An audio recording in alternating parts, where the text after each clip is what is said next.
Add అవ్వటం జరిగింది. సుబ్బారెడ్డి గారు తన పొలిటికల్ ఐడెంటిటీని చెప్పకుండా కేవలం ఏదో ఉట్టుట్టి సుబ్బారెడ్డిగా మరి ఆయన చెప్పినందువల్ల కోర్టు అంటే అక్షంతలు, అంటే సాక్షి భాషలో చెప్పాలంటే అక్షంతలు వేసినట్టు, మామూలుగా అయితే కోర్టు మందలించినట్టుగా మనం భావించవచ్చు. ఎందుకంటే పూర్తి ఐడెంటిటీని ఎందుకు ఈ రాజకీయ నాయకులు అందరూ కూడా ఇటువంటి వివాదాలు క్రియేట్ చేస్తారు అని చెప్పి మరి సుబ్బారెడ్డి గారికి రైట్గా అన్నట్టుగా మరి కొందరు భావిస్తున్నారు. ఏదేమైనా అద్భుతం. ప్రజలు తెలియజేసేది ఏంటంటే ఇప్పుడు అద్భుతమైన ఎక్కడ ఎటువంటి కల్తీకి అవకాశం లేని వ్యవస్థ. అంటే గతంలో జరిగింది అని నేను స్పెసిఫిక్గా ఒకసారి కోర్టు తేల్చమన్న తర్వాత ఎవ్వడు కూడా ఇంకా ఆ లడ్డు గురించి, ఆ కల్తీ గురించి గతంలో దాని గురించి మాట్లాడటానికి లేదు. నిజ నిర్ధారణకి ఒకటి కమిటీ వేసిన తర్వాత ముఖ్యమంత్రి గారు ఆహ్వానించిన తర్వాత ఆ సంగతి వదిలేద్దాం, మర్చిపోదాం. ఇప్పుడు ఫుల్ ప్రూఫ్ సిస్టమ్ ఉంది. గతంలో ఉందా లేదా అని నేను మాట్లాడతాను, ఉండుండొచ్చు. ఇప్పుడు ఒక ఫుల్ ప్రూఫ్ సిస్టమ్ ఉంది కాబట్టి ఎవరు కూడా అది ఒక గత జరిగిందా లేదా తర్వాత చెప్తారు, సిట్ చెప్తుంది, ఎవరి నమ్మకం వాళ్ళు. కానీ ఇప్పుడు ఉన్న సిస్టంలో ఎవరు కూడా ఎటువంటి ఆలోచన పెట్టుకోవద్దు. ప్రశస్తమైన ఆవు నెయ్యితోనే ఈ లడ్డు అనేది తయారు చేయబడుతుంది.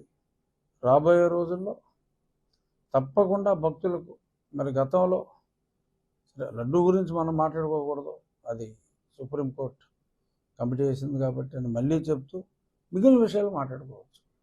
మరి గతంలో మరి చాలామంది భక్తులు విపరీతంగా ఆ రూమ్ రెంట్లు పెంచేయటం ఈ అన్నిటి మీద కూడా మరి గతంలో కాలినడకన తిరుమల వెళ్తే వారికి ఇమీడియట్గా ఆ 300 రూపాయల లైన్లో వాళ్ళని పంపించడం జరిగేది. మరి కరోనా టైంలో మరి దాన్ని ఆపారు, అంతే కదా, కరోనా టైంలోనే ఆపారు కదా. మరి ఇప్పుడు కరోనా పూర్తిగా పోయింది, కరోనాని లెక్క చేసే పరిస్థితి లేదు. వచ్చినా కూడా అన్ని మందులు ఉన్నాయి.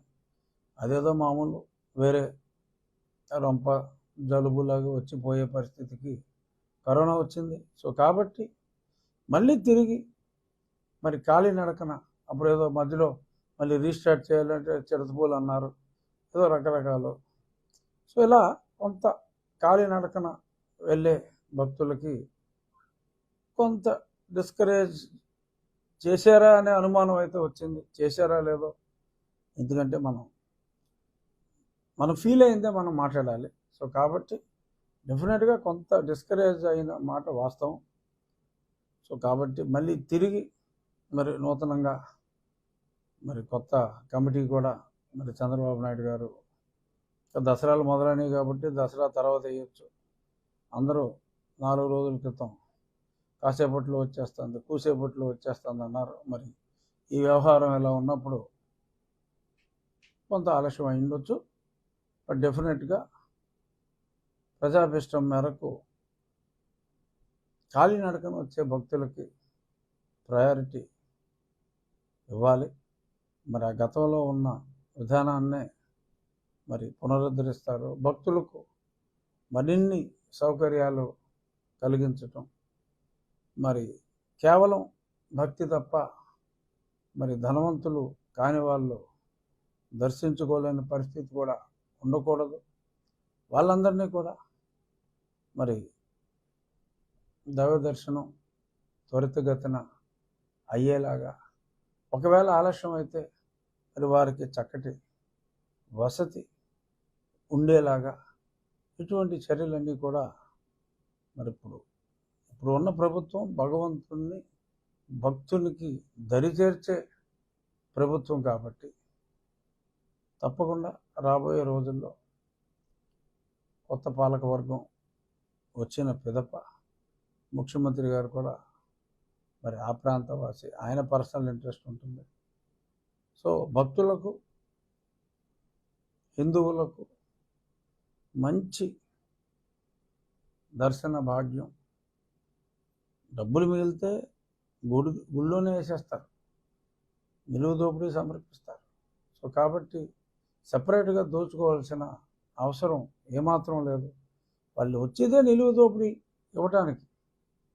మనం చూడవలసిందల్లా వీళ్ళు బయట దొంగలు దోపిడీకి గురి కాకుండా ఆ కొండ మీద పోలీసు వ్యవస్థ, పిల్లల్ని ఎత్తుకుపోయే వాళ్ళు, ఆ పిక్ పాకెట్ వాళ్ళు, ఇలాంటి వాళ్ళని నిర్మూలించడానికి చక్కటి పోలీసు వ్యవస్థ ఉండాలి.